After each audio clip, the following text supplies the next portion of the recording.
بسم اللہ الرحمن الرحیم۔ السلام علیکم ورحمۃ اللہ وبرکاتہ۔ دنیا کی پہلی خاتون، پہلی بیوی اور تمام انسانوں کی ماں حضرت آدم علیہ السلام کی زوجہ تھی۔ روایت ہے کہ حضرت آدم علیہ السلام کی تخلیق ہوئی تو تنہا ہونے کے سبب آپ بہت اداس اور بے قرار رہا کرتے تھے۔ ان کی افسردگی و اضطراب کو دیکھ کر ایک روز خدا تعالیٰ نے اس وقت جبکہ حضرت آدم علیہ السلام سو رہے تھے، ان کے باؤں پہلوں سے ایک پسلی نکلوائی اور اس سے بی بی حوا کو تخلیق کیا۔ یہ نکالنے سے حضرت آدم علیہ السلام کو کوئی دکھ یا تکلیف محسوس نہ ہوئی۔ دکھ اور تکلیف نہ ہونے کا سبب علماء کی نگاہ میں یہ ہے کہ اگر ایسا ہونے میں حضرت آدم علیہ السلام کو کسی طرح کی ایذا پہنچتی تو ان کے دل میں بی بی حوا کے لیے ویسی محبت و اپنائیت پیدا نہ ہوتی جیسا کہ ہو گئی تھی۔ میاں بیوی کے باہمی تعلقات کو خوشگوار بنانے اور ان میں ہم آہنگی پیدا کرنے کے لیے مرد کو عورت کی تخلیق کا سبب بننے کے باوجود اسی طرح کی تکلیف سے محفوظ رکھا گیا۔ آپ کا نام حوا رکھا گیا اس لیے کہ آپ کو ایک زندہ ہستی سے پیدا کیا گیا تھا۔ حضرت ابن عباس رضی اللہ تعالی عنہ کا خیال ہے کہ آپ کا یہ نام رکھنے کی وجہ یہ ہے کہ آپ ہر آدمی کی ماں ہیں۔ خدا نے بی بی حوا کے قلب میں خوبصورتی اور خوبصیرتی کو یکجا کر دیا تو بعد ازاں حضرت آدم علیہ السلام کو نیند سے بیدار کر کے ان کی ملاقات بی بی آمنہ سے کروائی۔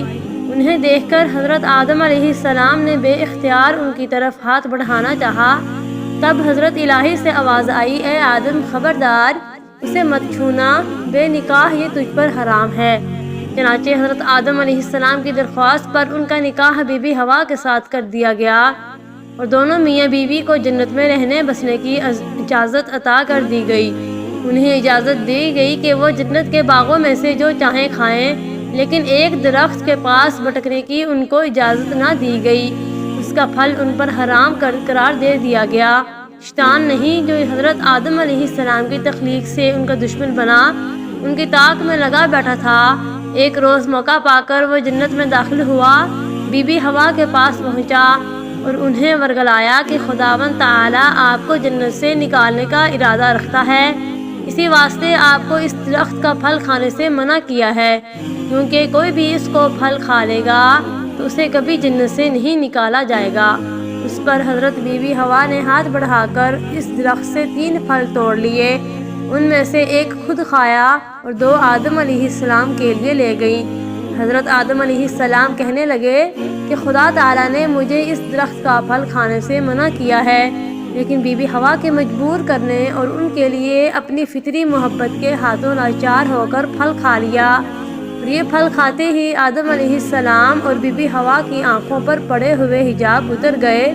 دونوں کی عیانی ایک دوسرے پر عیاں ہوئی کہ وہ ایک دوسرے کو دیکھ کر شرمانے اور منہ چھپانے لگے اور درختوں کے پتے اتار کر اپنی ستر پوشی کرنے لگے۔ بہرحال جو ہونا تھا ہو چکا تھا۔ اس تفسیر پر حضرت آدم علیہ السلام اور بی بی حوا کو جنت سے نکال کر زمین پر اتار دیا گیا اور جدائی کی سزا دے دی گئی۔ حضرت آدم علیہ السلام کو سرادیپ موجودہ سری لنکا میں اتارا گیا، جبکہ بی بی حوا جدہ میں نازل ہوئی۔ حضرت آدم علیہ السلام زمین پر آنے کے بعد نہایت شرمسار اور افسردہ تھے اور حضرت حوا سے علیحدگی نے بھی سخت پریشانی نے مبتلا کر رکھا تھا۔ روایت میں ہے کہ آپ ایک طویل عرصے تک اللہ کے حضور گڑگڑاتے رہے، فریاد کرتے اور آنسو بہاتے رہے، یہاں تک کہ اللہ تعالیٰ کو ان کی اس گریہ زاری پر رحم آیا۔ اور بھی ایک دن حضرت جبرائیل علیہ السلام نے حضرت آدم کے پاس آ کر انہیں اللہ کی جانب سے معافی کی نوید سنائی۔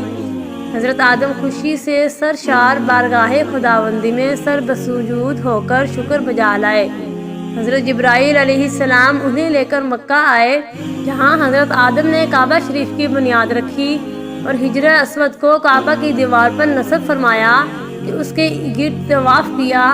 طواف سے فارغ ہو کر حضرت جبرائیل علیہ السلام نے انہیں جبل عرفات پر لے گئے، جہاں حضرت حوا تشریف فرما تھیں، لیکن طویل عرصے کی جدائی اور حالات نے بہت سی جسمانی تغیرات پیدا کر دیے تھے، چنانچہ دو ایک دوسرے کو پہچان نہ پائے، جس پر حضرت علی علیہ السلام نے دونوں کا تعارف کروایا کہ جنت میں واپسی ممکن نہ تھی، اسی لیے حضرت آدم علیہ السلام کو حکم دیا گیا کہ اب وہ اسی زمین کو آباد کریں، جہاں کھیتی باڑی کر کے اپنے لیے رزق پیدا کریں اور اپنی اولاد سے اس ویرانے کو بسائیں۔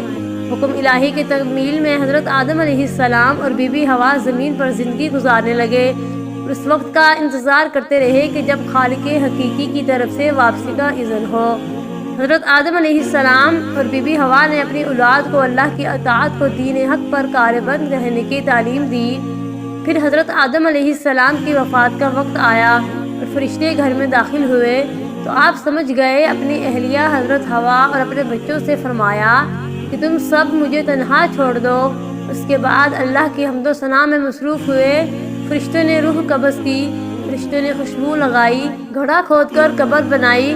حضرت جبرائیل علیہ السلام نے ان کے بیٹے حضرت شیش علیہ السلام کو نماز جنازہ پڑھانے کا طریقہ بتایا اور آپ نے انہیں نماز جنازہ پڑھائی۔ عام طور پر تاریخی کتب میں حضرت آدم کی عمر مبارک 960 سال بیان کی گئی ہے۔ حضرت آدم کو جبل ابو قبیس کی غار میں دفن کیا گیا، جس کو غار الکنس بھی کہا جاتا ہے۔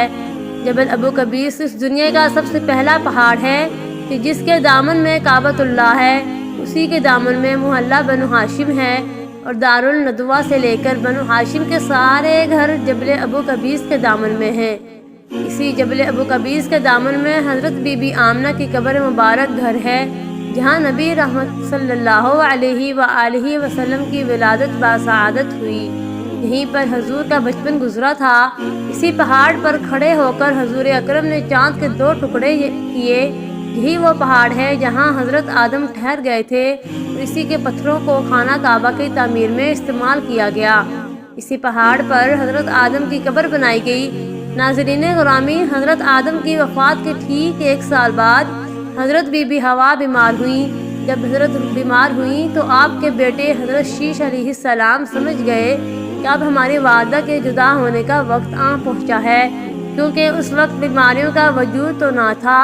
خیر 10 دن حضرت حوا اسی حالت میں رہی اور انتہائی کمزور ہو گئیں، یہاں تک کہ آپ بستر پر لیٹ گئیں اور چلنے پھرنے سے بھی قاصر ہو گئیں۔ آپ کی تمام اولاد آپ کے بستر کے گرد جمع ہو گئی۔ پھر حضرت حوا نے سب کو باہر نکال دیا۔ تبھی ملک الموت حاضر ہوئے، آپ کی روح القدس قبض کی اور آپ کو جنتی اور حوروں نے غسل دیا اور آپ کا نماز جنازہ آپ کے بیٹے حضرت شیش علیہ السلام نے پڑھایا۔ جنازے کے بعد حضرت حوا کو حضرت آدم علیہ السلام کے پہلو میں جبل ابو قبیس میں ہی دفن کیا گیا۔ اللہ نگہبان، خدا حافظ۔